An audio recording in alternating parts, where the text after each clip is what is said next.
Presentation, we describe the issues surrounding drowsiness and intoxication detection in the context of the regulations developed to date and in the future, how to meet the standards of regulatory agents and consumers. In this presentation, I will describe first the market forces driving impairment technology, the push and pull between regulatory work and consumer acceptance. I will then define what impairment is and how it can be measured accurately. I will then talk about impairment caused by drowsiness, what some of the issues are that we've come out of Europe, and how those mistakes can be fixed. Then I will talk about impairment due to intoxication, the different types of sensors that can be used and what they are able to measure. And finally, I'll talk about some of the countermeasures that can be applied to different impairment types, and finish on how Optalert can help.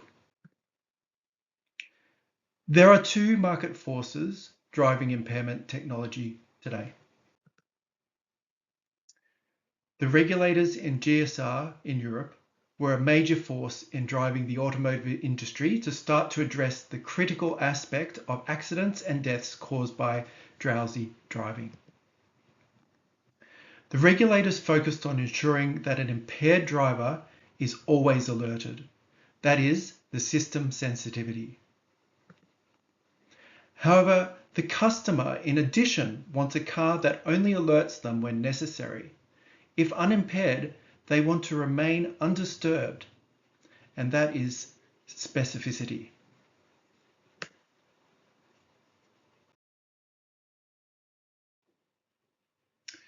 GSR defined its pass criteria for sensitivity as 40%. That's 4 out of 10 drivers who were impaired needed to receive a warning.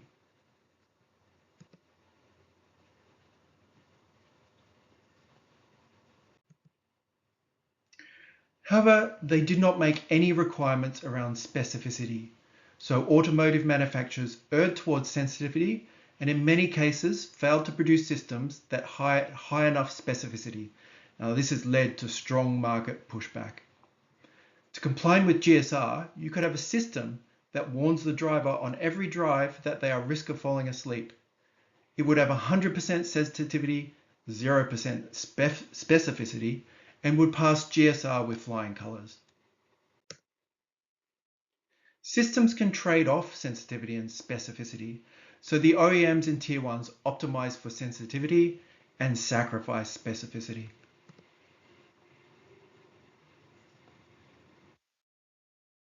Optalert has a drowsiness detection system based on deterministic, psychological, physiological changes that have both high sensitivity and high specificity.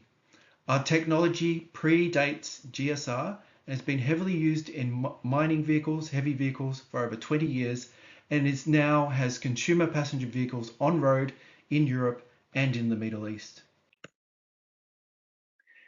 Next, let's look in more detail what impairment is and how it can be measured accurately.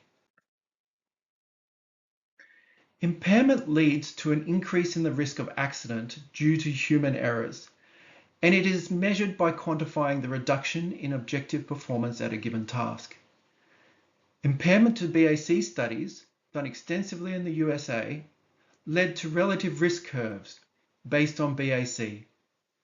At 0.05% blood alcohol content, you were 5 times more likely to have an accident, and this rises sharply above 0.05. Legal BAC enforcement has reduced the road toll around the world. But what is impairment and how can we measure it accurately without having to rely on fatalities? Well, impairment cannot be self-assessed. Impairment impairs judgment, therefore you cannot accurately assess your own impairment. Observers do not consistently or reliably rate other people's levels of impairment. It is subjective and builds on individuals' perceptual biases. Proxy measures, such as BAC, decouple the amount of drugs in the blood both over time and across subjects, and we'll look at some study results on this later in this presentation. A hybrid combination of biomarkers, combined in the hope the net combination will provide an accurate ground truth, when not based on solid physiological changes correlated with impairment, lead to poor data sets. Impairment can be measured objectively. In a lab setting, this can be done, for example, by measuring the errors of omission. That is, when the participant fails to respond to a stimulus within 2 seconds. It can also be measured objectively on track through performance failures, such as failing to keep wheels within lane. When you look at impairment and driving, there are 4 broad environments where it can be measured. There's a trade-off between how controlled the environment is through to its closest to being the end-use conditions. In the laboratory, a test such as the JFTV can be used to objectively measure impairment. I will describe this simple test in the next slide. In a simulator, a metric often used is 2 wheels out of lane. And this measurement can also be used on track. For a naturalistic setting, when training or validating a system prior to release, you can have a safety driver to be present, and then wheels out of lane or loss of control can be measured. After releasing a system to the field, its performance is really objectively measured against the road accident statistics. In the laboratory, there is a simple test that can be used, and it's particularly well suited to the driving impairment. The JTV is a 15-minute test where the test participant sees 3 circles. Every 5 to 15 seconds, the circles change to diamonds and squares for 400 milliseconds. The participant must click a button in response. If they don't respond within 2 seconds, that is an error of omission. This detects the precise form of impairment that affects driving. So 2 seconds is generally considered the reaction time required when driving a vehicle, and therefore it's been used in Euro NCAP's definition of microsleeps. And is also the basis for the rule of thumb to leave at least 2 seconds between you and the car in front, irrespective of how fast you're going. JTV offers 3 key benefits. It is extremely accurate, and it maps extremely accurately to the driving task.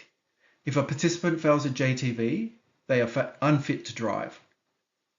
It is also low cost. It is inexpensive. It is expensive, though, to dose 30 to 60 people and put them on a track or a driving simulator. The JTV is far more cost effective and is very sensitive. It's able to detect early levels of impairment during the task prior to when you would, at the same level of impairment, having wheels out of lane. So focusing now on drowsiness in the current regulatory environment, let's look at what mistakes were made and how they can be corrected and avoided in the future. Drowsiness is the underlying neurological state between being fully awake and asleep. It causes 2 effects that we can measure. One is tiredness, and this is the subjective feeling that you need to rest or sleep. And a driver can already judge this. So a car that tells you how tired you is not very useful. Another problem with tiredness is that it's subjective.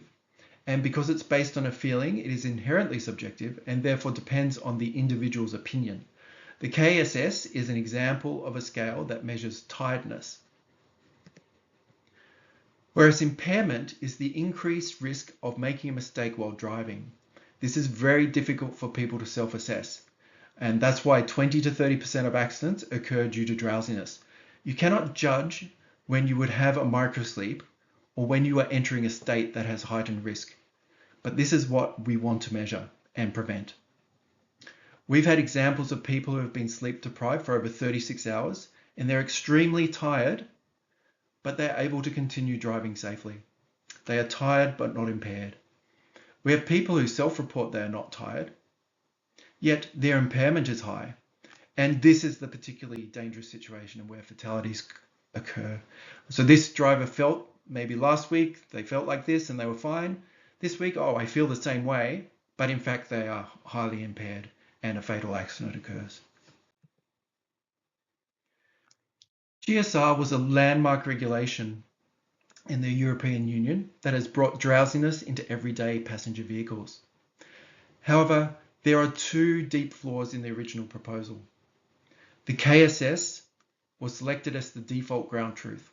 As already stated, an impaired individual cannot assess their own impairment, and the KSS is also open to systematic bias and participant bias. A KSS is not a great system for assessing drowsiness, but is particularly bad to use when doing data labeling, when building a system. There were provisions in GSR for alternative ground measures, for ground truth, but the OEMs and Tier 1s in Europe are highly risk adverse and in general stuck to the default GSR recommendation, which was a mistake. The second flaw was they set a low bar for sensitivity, but more critically, they gave no criteria at all for specificity. That is, they had no requirement on false alarms, meaning a car that alerted a driver every minute would pass with flying colours. In practice, it meant OEMs and Tier 1s designed systems that over-alerted the consumer, leading to massive pushback and a reduction in trust in the systems. So, digging a bit deeper as to why subjective measurements are flawed, well, looking at the KSS, it doesn't measure impairment. KSS is incorrect 18% of the time at predicting lane departures. It has poor repeatability, so at the same level of impairment, the same person will give different answers on different days. It has a poor cross-subject correlation. The same level of impairment, different people will give different answers. For observer-rated drowsiness, so this is observers looking at the person, which is also a subjective measurement, there are a number of drawbacks, and to our knowledge, no work has been done on observer-rated drowsiness and objective impairment. So objective-rated drowsiness protocols are generally set by the individuals building the system in a non-standard way. Everyone has their own methodology. Each person executing that methodology is trained in a different way. And observer-rated drowsiness has a very low inter-rated agreement and only 41% correlation with KSS. So in summary, humans cannot judge their own or other levels of impairment. So this causes a major issue with never-ending annoying false alerts, which has led to consumer backlash that leads to loss of trust in the system and drivers circumventing this critical safety system. The solution is to build drowsiness detection systems based on objective measurements, not subjective measurements, whether that be lab-based errors of omission or wheels out of lane. The result is that using objective measurements creates systems that only sound an alert when the driver is objectively impaired.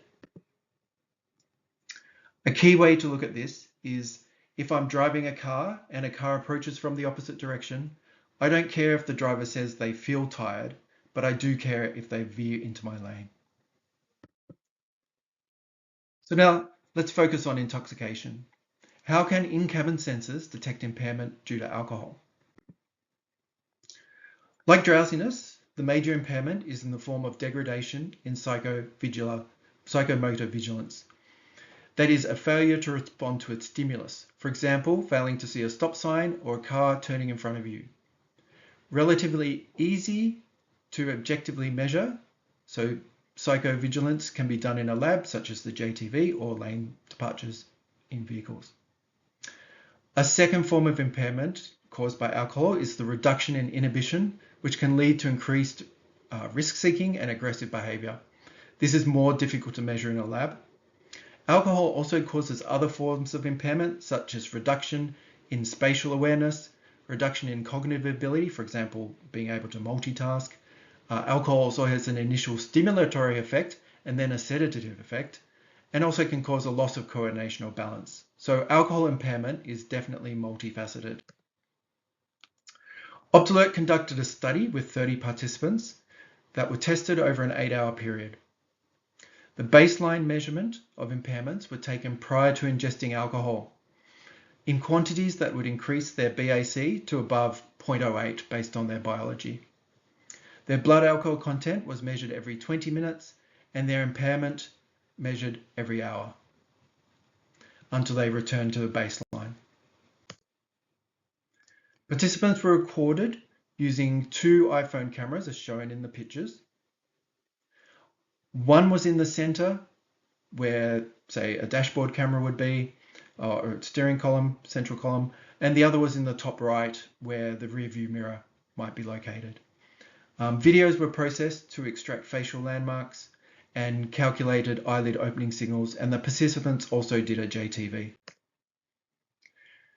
Each participant's BAC over time is displayed on the chart to the right.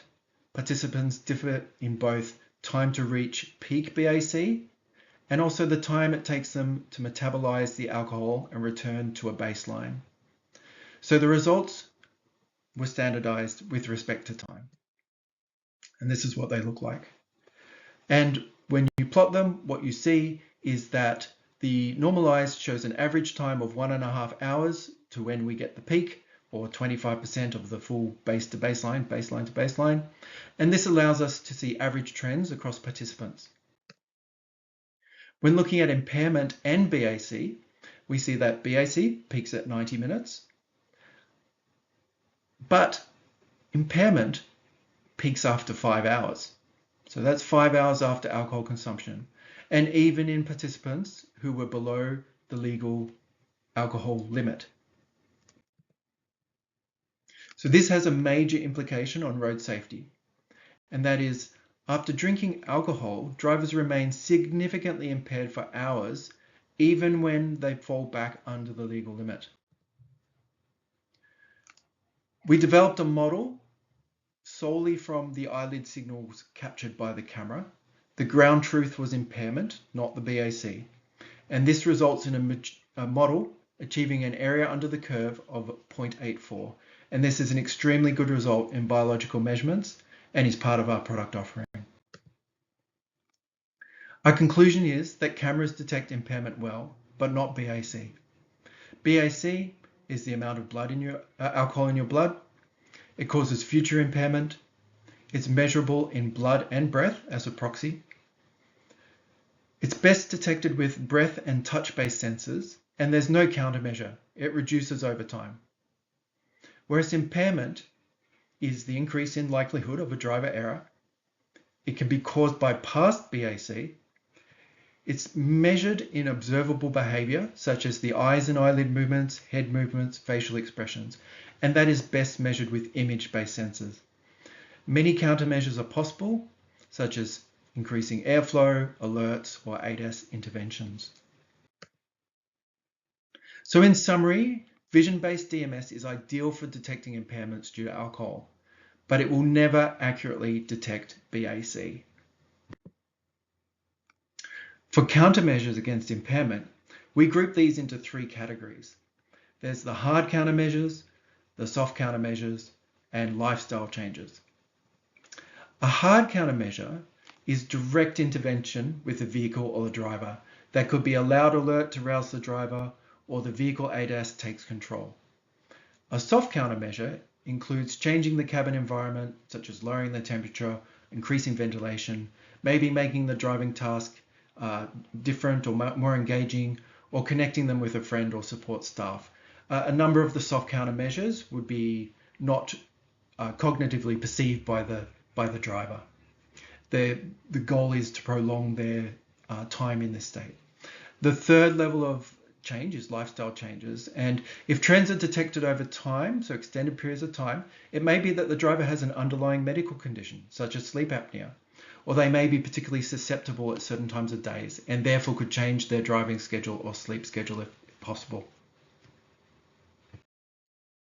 Our suggested hierarchy of countermeasures from alert state through to sleep is as follows. When alert, there should be minimal intervention. The driver has free control. At the early stages of drowsiness, you make the driving easier. We're trying to preserve them in this state. In early signs of drowsiness, this is where the driver's getting initial increase in risk due to impairment due to drowsiness. And here is where we start the stimulation phase. So maybe that's increased haptic or acoustic feedback from the ADAS system. Then we move into the drowsiness stage, and this is when they're at a moderate increase in risk of a drowsiness-related incident. And at this stage, you might start reducing the cabin temperature, increasing airflow, increasing music volume. So there's more direct interaction with the driver. Then you get to late stage drowsiness, and they're now at a high risk of accident due to impairment. And this is where you'd want the ADAS to support in reducing the risk, either being by removing or tightening ADAS settings, and the driver needs to re-engage with the driving task. The next stage is falling asleep, and this is extremely dangerous. The driver needs to pull over, they need to be told. And then the last one is unresponsive, when they're fallen asleep. In this case, again, alert them, but get the ADAS system to do a minimum risk maneuver so that the car pulls over and stops safely. So thank you for your attention. I hope the content has been useful and has provoked some new ways of thinking about drowsiness and alcohol impairment. If you have any questions, any comments, or any ideas about this topic, we are very interested in talking with you. We are interested to learn more in this area and share more about what we know. So please feel free to contact us via this web link. Thank you.